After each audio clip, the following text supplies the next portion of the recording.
Hello students, आज हमारा chemical thermodynamics का लेक्चर नंबर 20 है। इसके पहले के लेक्चर में हमने bond enthalpy, enthalpy of combustion, ये टर्म्स देखे थी। नाउ अब हमें देखना है एवरेज बॉन्ड एंथैल्पी इन पॉलीएटॉमिक मॉलिक्यूल। अब पॉलीएटॉमिक मॉलिक्यूल में एवरेज बॉन्ड एंथैल्पी हमें स्टडी करनी है, ठीक है। जनरली अगर कोई डायएटॉमिक मॉलिक्यूल है तो इसलिए हम सिंपल टर्म यूज़ करते हैं बॉन्ड एंथैल्पी। लेकिन अगर पॉलीएटॉमिक है, मतलब उसमें एक से ज़्यादा नंबर ऑफ एटम्स अगर है, तो उसके लिए हमें क्या यूज़ करना होता है, एवरेज बॉन्ड एंथैल्पी यूज़ करनी होती है, ठीक है। तो देखो यहाँ पे, और यहाँ पे देखो कि अगर कोई पॉलीएटॉमिक मॉलिक्यूल अगर है तो उसके अंदर जितने भी कोवैलेंट बॉन्ड प्रेजेंट रहेंगे, तो each covalent bond is associate with its own specific bond enthalpy, ठीक है। इसका पॉइंट क्या पहला कि polyatomic molecule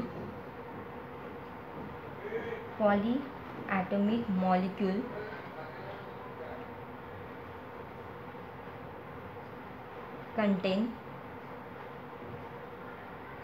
many bonds. Polyatomic में बहुत सारे बॉन्ड्स रहेंगे and each bond associate with definite amount of energy. Each bond associate with definite amount of energy, मतलब कि पॉलीएटॉमिक मॉलिक्यूल में बहुत सारे टाइप्स के बॉन्ड होते हैं और हर एक बॉन्ड जो होता है वो डिफाइनाइट एनर्जी से एसोसिएट करता है, मतलब उसके पास डिफाइनाइट अमाउंट ऑफ एनर्जी रहती है, ठीक है। अब उसमें आपको एग्जांपल दिया है वाटर का। Thermochemical equation for the dissociation of water molecule, ठीक है। वाटर मॉलिक्यूल का डिसोसिएशन, उसका हम थर्मोकेमिकल इक्वेशन स्टडी करेंगे। जैसे फॉर एग्जांपल आपको दिया कि H2O gaseous, that is the water, and after dissociation it get converted into twice hydrogen gaseous atom plus one oxygen gaseous atom, and enthalpy change associated during this reaction।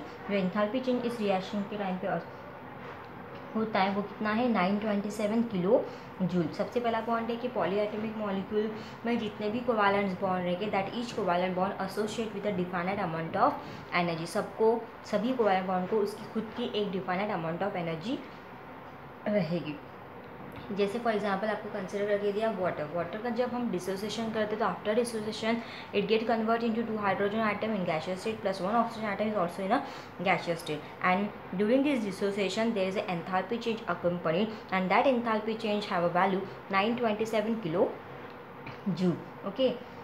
Now above equation implies that the enthalpy change for breaking of 2 OH bond in 1 mole of gaseous H2O molecule is 927 kilojoule. What is the meaning of this equation? This equation implies that the enthalpy change for breaking of 2 OH bond, जैसे for example मैंने इसको ऐसे लिखा HOH, तो इसमें देखो आपको दो बॉन्ड दिख रहे, ये एक बॉन्ड और ये दूसरा बॉन्ड। यहाँ पे दो वाटर के बॉन्ड्स है, मतलब वाटर में दो बॉन्ड्स है HOH, सॉरी, ओके। तो वाटर में दो बॉन्ड्स है HOH, तो ये एक पहला बॉन्ड, ठीक है, और ये दूसरा बॉन्ड। ऐसे वाटर में दो बॉन्ड है और ये इस दोनों बॉन्ड के बॉन्ड जो है वो किस में प्रेजेंट है, 1 मोल के गैसियस वाटर मॉलिक्यूल के, ठीक है। जो 1 मोल का, इससे हमने कुछ भी नहीं है, मतलब क्या है, 1 है, तो 1 मोल गैसियस मॉलिक्यूल के अंदर के जो 2 OH बॉन्ड्स है उसको ब्रेक करने के लिए कितनी एनर्जी लगती है, 927 kilo joule. And what is the reaction implies, this equation और this reaction implies that the enthalpy change for breaking of 2 OH bond in 1 mole of H2O gaseous molecule is 927 kilojoule। 1 mole water के अंदर के 2 OH bond को break करने के लिए जो enthalpy change वहाँ पे अकम्पनीड होता है, इट इज़ 927 किलो जूल। मतलब सिंपली वाटर के अंदर के 2 OH बॉन्ड को ब्रेक करने के लिए 927 किलो जूल इतनी एंथैल्पी रिक्वायर्ड होती है। तो ओके, तो ये दिया, बट यहाँ पे वाटर के अंदर जो 2 OH के बॉन्ड, सॉरी, वाटर के अंदर के जो दो OH बॉन्ड, जैसे यहाँ पे लिखा मैंने कि HOH, यहाँ पे ये एक पहला बॉन्ड और ये दूसरा बॉन्ड, यहाँ पे दो बॉन्ड है। तो यहाँ पे देखो कि यहाँ पे जो दोनों बॉन्ड्स है वो आइडेंटिकल है क्योंकि सेम है। ये भी O और H के बीच में बना, ये भी O और H के बीच में बना। यहाँ पे O मिडल है और दोनों हाइड्रोजन आइडेंटिकल है और ऑक्सीजन जो है वो भी मिडल में है। इसका मतलब ये दोनों बॉन्ड कैसे आइडेंटिकल है, but energy needed to break that individual OH bonds are different. But जो एनर्जी लगती है दोनों बॉन्ड को ब्रेक करने के लिए वो डिफरेंट है, क्योंकि दोनों का सराउंडिंग अलग अलग है। जैसे अगर हमें फर्स्ट और ये जो ब्रेकिंग है, अब इसको एनर्जी क्यों अलग लगती है, तो इसके पीछे उसका सराउंडिंग है, उनका सराउंडिंग अलग अलग है, इसकी वजह से उसका ब्रेकिंग अलग अलग होता है। And the bond in H2 molecules break into successive step. और ये जो ब्रेकिंग होता है वाटर में दोनों OH बॉन्ड का, वो सक्सेसिव स्टेप में होता है। तो फर्स्ट स्टेप देखो यहाँ पे अगर हम स्टेप वाइज मैनर में करते हैं तो अपने फर्स्ट स्टेप में क्या होता है, first H2O molecule gaseous state में, ठीक है। यहाँ पे मैंने आपको इन जनरल लिख देती हूँ ऐसे HOH, ओके, ये आपके अंडरस्टैंडिंग के लिए। H2 मॉलिक्यूल का जब ब्रेकिंग हो तो सबसे पहले पहला बॉन्ड हम ब्रेक करेंगे। अब जब हम पहला बॉन्ड ब्रेक कर रहे हैं तो ये जो OH है, मतलब ये जो O है वो इस H के साथ भी अटैच है, तो मतलब ये ऑलरेडी इसके साथ इतना ज़्यादा बाइंड स्टेट में है, तो इस बॉन्ड को ब्रेक करना मतलब इस O को इस H से दूर करना बहुत ज़्यादा डिफिकल्ट है। इस H को यहाँ से सेपरेट करना बहुत ज़्यादा डिफिकल्ट होगा, इस बॉन्ड को ब्रेक करना बहुत डिफिकल्ट होगा, क्योंकि इस O के बाजू में H भी अटैच है। तो इसलिए इसको और ज़्यादा एंथैल्पी की वैल्यू लगेगी, उसको एनर्जी की वैल्यू ज़्यादा लगेगी। और जब ये ब्रेक हो जाएगा तो O और H ये एक बनेगा, प्लस HO या फिर OH बना, the same thing, and plus it is in a gaseous state, okay, and plus one hydrogen atom gets separate, and during this state the enthalpy of reaction is 499 kilojoule, okay. तो इसको energy ज़्यादा लगती है क्योंकि यहाँ पे O और H के बीच में जो बॉन्ड ब्रेक करना है, तो उसमें ऑक्सीजन जो है वो एक हाइड्रोजन के साथ अटैच है, तो इसका कुछ ना कुछ इन्फ्लुएंस तो पड़ेगा, मतलब इसके ये उस O को स्लाइटली बांध के रखेगा, तो इस बॉन्ड को ब्रेक करने की एनर्जी ज़्यादा लगेगी। देन उसके बाद ये सेकंड स्टेप हमारी, ये फर्स्ट स्टेप हो गई। तो सेकंड स्टेप में देखो, सेकंड स्टेप जो है उसमें ये जो OH एक H तो सेपरेट हो गया, अब बचा है HO। तो नेक्स्ट स्टेप में ये HO बॉन्ड जो है वो ब्रेक हो जाएगा, वो भी गैसियस स्टेट में। अब जब HO भी डिसोशिएट होगा तो यहाँ पे हाइड्रोजन गैसियस फॉर्म में ये एटम सेपरेट हो जाएगा और ऑक्सीजन भी सेपरेट होगा। अब यहाँ पे देखो इस बॉन्ड को अगर ब्रेक करना है तो इस हाइड्रोजन के बाजू में भी कुछ नहीं है और ऑक्सीजन के बाजू में भी कुछ नहीं है, वो दोनों फ्री है। इसका मतलब इसका बॉन्ड ब्रेक करना इजी हो जाएगा, ठीक है, और इसको एनर्जी जो है वो थोड़ी कम लगेगी as compare to first step. So in this case the enthalpy of the reaction is 428 kilojoule. It is very small as compare to this, मतलब दोनों को कंपेयर तो ये स्मॉल है और ये बिगर है। अब देखो अपना केमिस्ट्री का रूल है, अगर कोई रिएक्शन दो स्टेप में हो रही है तो हम दो रिएक्शन तो लिखते नहीं है, हम क्या करते हैं दोनों रिएक्शन को ऐड करके उसकी एक ही स्टेप लिखते हैं, ठीक है। तो यहाँ पे भी ये जो डिसोसिएशन अगर हम दो स्टेप में करवा रहे हैं तो हम दो स्टेप में नहीं लिखेंगे, दो स्टेप को हम ऐड करके उसका एक ही स्टेप बनाएंगे। तो देखो यहाँ पे, और आपको रूल्स भी पता है कि जब हम रिएक्शन को लिखते हैं, जब दो रिएक्शन को ऐड करते हैं तो दो अपोजिट टर्म्स जो होती है वो कैंसिल हो जाती है। जैसे ये HO और ये HO ये कैंसिल होगा क्योंकि ये एरो के फर्स्ट रिएक्शन में एरो के बाद में है, मतलब प्रोडक्ट साइड में है, और यहाँ पे वो रिएक्टेंट साइड में है। अगर अपोजिट साइड में अगर है, एक रिएक्टेंट साइड में और एक प्रोडक्ट साइड में, तो और दोनों सेम है तो इन दैट केस दोनों कैंसिल हो जाते हैं, ठीक है। अब और कुछ कैंसिल हो सकता है और कुछ कैंसिल होने लायक नहीं है, जो बचा है उसको हम लिख लेते हैं, ठीक है। तो देखो यहाँ पे फर्स्ट स्टेप इस साइड में, मतलब लेफ्ट हैंड साइड में सिर्फ बचा है H2O, ये आपके अंडरस्टैंडिंग के लिए लिखा था मैंने। बचा है आपका H2O that is in a gaseous state. फिर यहाँ पे कुछ बचाने हैं, फिर एरो आएगा। इस साइड में देखो ये एक हाइड्रोजन आइटम है, एक ये हाइड्रोजन आइटम है, 1 + 1 2, तो दो हाइड्रोजन की गैसियस आइटम हो जाएगी। ऑक्सीजन तो यहाँ पे एक ही है, ये oxygen that is also in a gaseous state. फिर ये दोनों का एंथैल्पी ऐड कर देंगे, ठीक है, तो इट बिकम्स 927 किलो जूल। तो इसकी एंथैल्पी कितनी आ जाएगी, 927 किलो जूल आ जाएगी। अब देखो यहाँ पे अगर हमने हमारी जो टोटल एंथैल्पी चेंज जो हमें मिला है वो कितना है, 927 किलो जूल है। But it is not twice as large of the OH bond enthalpy.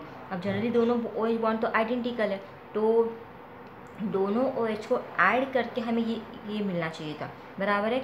मतलब जो भी वैल्यू होती वो दोनों में से, दोनों वैल्यू अगर इक्वल होती तो हम डायरेक्ट क्या लेते, ट्वाइस OH। मतलब दोनों वैल्यू अगर सेम होती, मतलब फर्स्ट स्टेप की और सेकंड स्टेप की वैल्यू अगर सेम होती तो हम क्या लिखते, ट्वाइस ऑफ OH बॉन्ड। मतलब ये जो वैल्यू हमारी आती, अगर दोनों ये आइडेंटिकल वैल्यूज़ होती तो हम क्या बोलते कि ये जो है ये वैल्यू ट्वाइस है, OH बॉन्ड एंथैल्पी के ट्वाइस है। मतलब एक की अगर हमने बॉन्ड एंथैल्पी लिखी, उसको 2 से मल्टीप्लाई कर दिया, उसको ट्वाइस कर दिया तो हमें 927 मिल जाए। बट ऐसा नहीं है, क्योंकि यहाँ पे दोनों वैल्यूज़ अलग अलग है। इस OH को ब्रेक करने के लिए एनर्जी अलग लगती है, इस OH को ब्रेक करने के लिए एनर्जी लगती है, तो हम इसमें ट्वाइस तो ले ही नहीं सकते। अगर दोनों आइडेंटिकल एनर्जी होती तब हम ट्वाइस ऑफ 1 OH भी लिया तो भी चलता। मतलब ये वैल्यू और ये वैल्यू सेम होती, तो इसको अगर हमने कोई भी दोनों में से किसी को एक को 2 से मल्टीप्लाई कर दिया होता तो हमें 927 मिल जाता। बट यहाँ पे ऐसा नहीं है, हम दोनों का ट्वाइस नहीं ले सकते क्योंकि दोनों सेम नहीं है। ओके, तो ये वैल्यू OH बॉन्ड के ट्वाइस नहीं है। मतलब कोई भी एक OH बॉन्ड लिया, उसको 2 से मल्टीप्लाई कर दिया तो हमें 927 मिलेगा, ऐसा नहीं है, क्योंकि दोनों अलग अलग है, इसलिए हम ये ट्वाइस नहीं ले सकते। तो इस केस में दोनों बॉन्ड आइडेंटिकल होने के बाद भी दोनों की एनर्जी अलग होने की वजह से हम अब एंथैल्पी अगर हमें निकालनी है OH बॉन्ड की, दोनों OH बॉन्ड है यहाँ पे, अगर हमें स्पेसिफिक OH बॉन्ड की एंथैल्पी निकालनी है वाटर मॉलिक्यूल में तो कौन सी लेंगे, ये लेंगे या फिर ये लेंगे, इट्स अ पॉइंट। तो इस केस में हम निकालते हैं एवरेज बॉन्ड एंथैल्पी। समझ में आया ये पॉइंट क्यों है।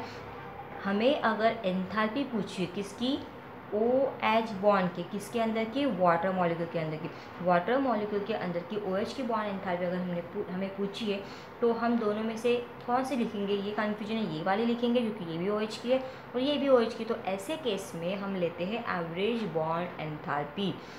अब एवरेज आपको पता है कैसे लेते हैं, ऑलरेडी आपको मैथ्स में है ही। तो एवरेज कैसे लेते हैं हम, अब जैसे अब यहाँ पे OH वाटर मॉलिक्यूल में OH 2 बॉन्ड्स है, ठीक है। अब हमें निकालना है एवरेज बॉन्ड एंथैल्पी किसकी, average bond enthalpy of OH bond. तो आपको पता है कि हमारे पास कितने OH है, 2 OH बॉन्ड है और टोटल एंथैल्पी कितनी है पूरी रिएक्शन की, इट इज़ 927। 2 बॉन्ड है तो इसको 2 से डिवाइड कर दो तो आपको आंसर कितना मिलेगा, it is 463.5 kilo joule. So it is the standard bond enthalpy of OH bond, ठीक है। तो इसको इतना बड़ा लिखने के बजाय, एवरेज बॉन्ड एंथैल्पी लिखने के बजाय हम क्या लिखेंगे, ये जो टर्म है एवरेज बॉन्ड एंथैल्पी ऑफ, मतलब average bond enthalpy of OH bond, ये लिखने के जगह पे हम डायरेक्ट लिख सकते हैं it is the average bond enthalpy of OH bond, how much it is 463.5 kilo joule. तो ऐसा हमें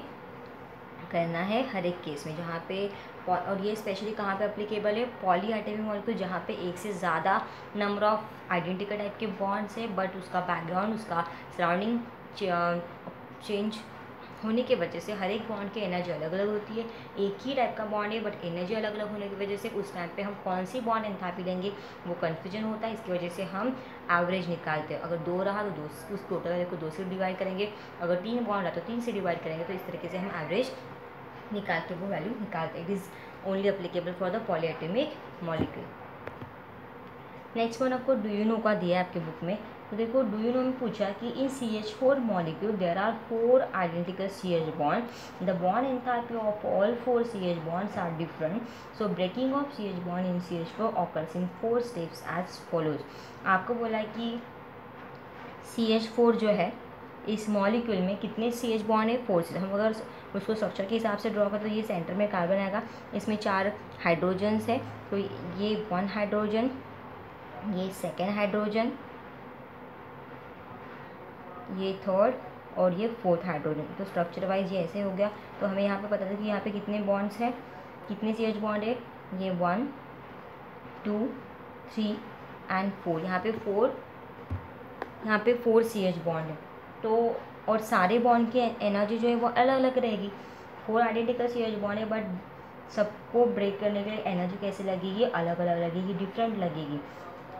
और इनका जो ब्रेकिंग होता है इट इन्वॉल्व द 4 स्टेप्स। तो हमें यहाँ पे सभी केसेस में मतलब 4 स्टेप्स में इसका ब्रेक होगा। मतलब पहले एक CH बॉन्ड, फिर दूसरा, फिर तीसरा, फिर चौथा, ऐसे चारों बॉन्ड 1 बाय 1 ब्रेक होंगे। तो सबकी एनर्जी अलग अलग रहेगी क्योंकि सबका जो सराउंडिंग है वो अलग अलग रहेगा।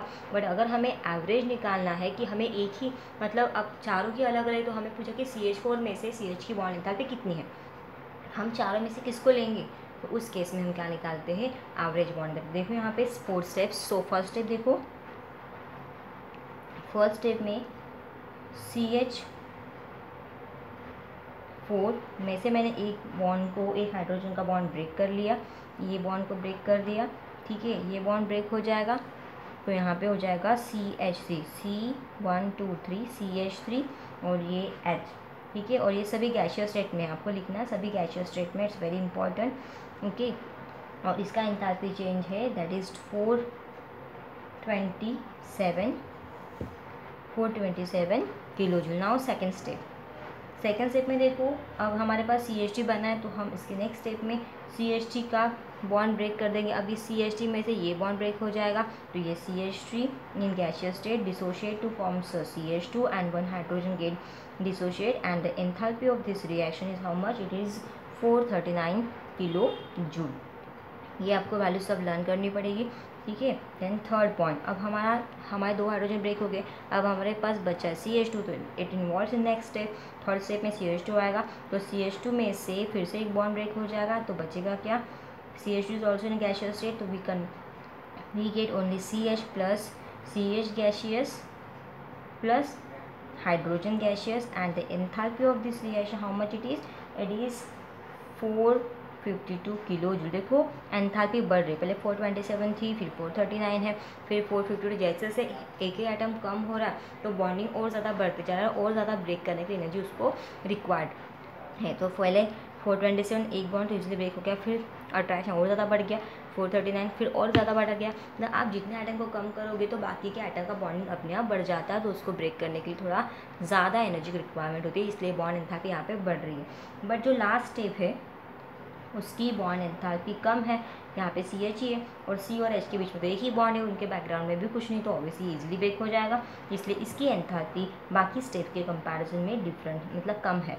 तो ये कार्बन और hydrogen both are separate easily and the enthalpy of this reaction how much, it is 347 kilo joule, ठीक है। यहाँ पे मैंने लिखा नहीं, आप अंडरस्टैंड करना, delta H0R, okay.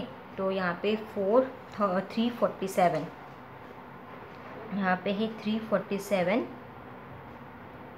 Kilo joule उसकी एंथैल्पी होगी। सो ये हो गया C गैसियस हाइड्रोजन और इसकी बॉन्ड एंथैल्पी 347 किलो जूल है। अब देखो आपको पता है कि अब हमें इनको ऐड करना है, अब इनको ऐड करना है तो आपको पता है रूल के अकॉर्डिंग चारों स्टेप को ऐड करना पड़ेगा, तब जाकर तो हमें एक स्टेप मिलेगी। और कितनी भी स्टेप में रिएक्शन हो उनको मिला के हमें एक ही स्टेप में करना होता है। हम चारों को ऐड कर देंगे, चारों को ऐड कर तो अपोजिट टर्म देखो, जैसे ये एरो के बाद में है, ये एरो के पहले एंड बोथ आर सेम, तो ये कैंसिल हो जाएगी। फिर इस दोनों को देखो, ये एरो के बाद में है, ये CH टर्म एरो के बाद में है, यहाँ पे एरो के पहले, तो ये भी अपोजिट होगा तो ये भी कैंसिल हो जाएगी, ये CH भी कैंसिल हो जाएगा, ये एरो के बाद और ये एरो के पहले। अब बचा है देखो, इस स्टेप में बचा है ओनली CH4 गैसियस, बाकी तो तीनों कट हो गए। एरो के बाद देखो यहाँ पे बचा है एक हाइड्रोजन, यहाँ पे ये कैंसिल हो गई, पूरे कैंसिल हो गए, सिर्फ कार्बन बचा है, तो यहाँ पे लिखेंगे कार्बन इन गैसियस, मतलब फर्स्ट स्टेप में सारे कट हो गए, बचा है सिर्फ कार्बन, इसको लिख लिया।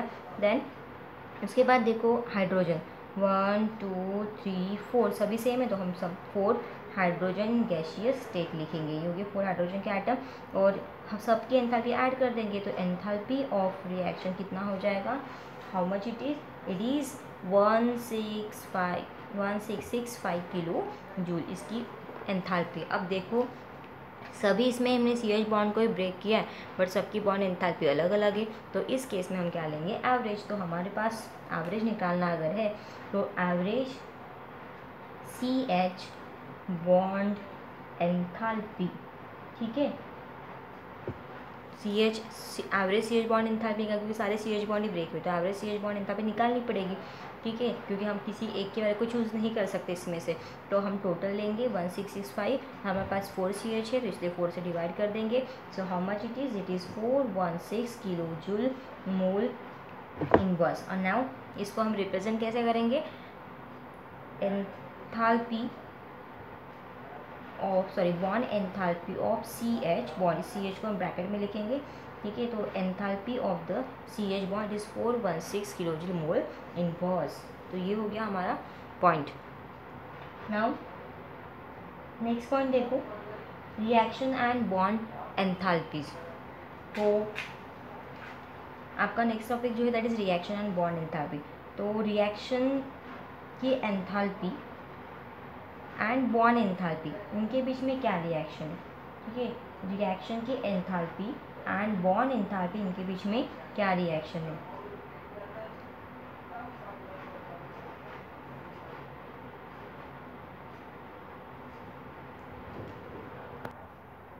So reaction and bond enthalpy. अब रिएक्शन की एंथैल्पी और बॉन्ड एंथैल्पी, इनमें क्या रिलेशन है, या फिर हम ये बोल सकते हैं कि बॉन्ड एंथैल्पी के हेल्प से हम रिएक्शन की एंथैल्पी फाइंड आउट कर सकते हैं, ठीक है। अब आपको पता है कि जनरली कोई रिएक्शन से बॉन्ड एंथैल्पी मतलब क्या, एक तो बॉन्ड फॉर्म करने की एनर्जी या फिर बॉन्ड को ब्रेक करने की एनर्जी, दोनों इक्वल होते हैं, मतलब दोनों केसेस में हमें एनर्जी लगती है। तो बॉन्ड जब फॉर्म होता है तब एनर्जी रिलीज़ होती है, जब बॉन्ड ब्रेक होता है तो एनर्जी एब्सॉर्ब की जाती है। तो और केमिकल रिएक्शन में दोनों प्रोसेस होती है।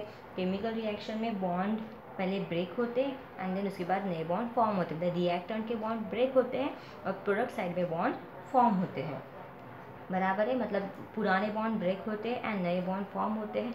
तो ये वहाँ पे, ये कहाँ पे होता है, केमिकल रिएक्शन में।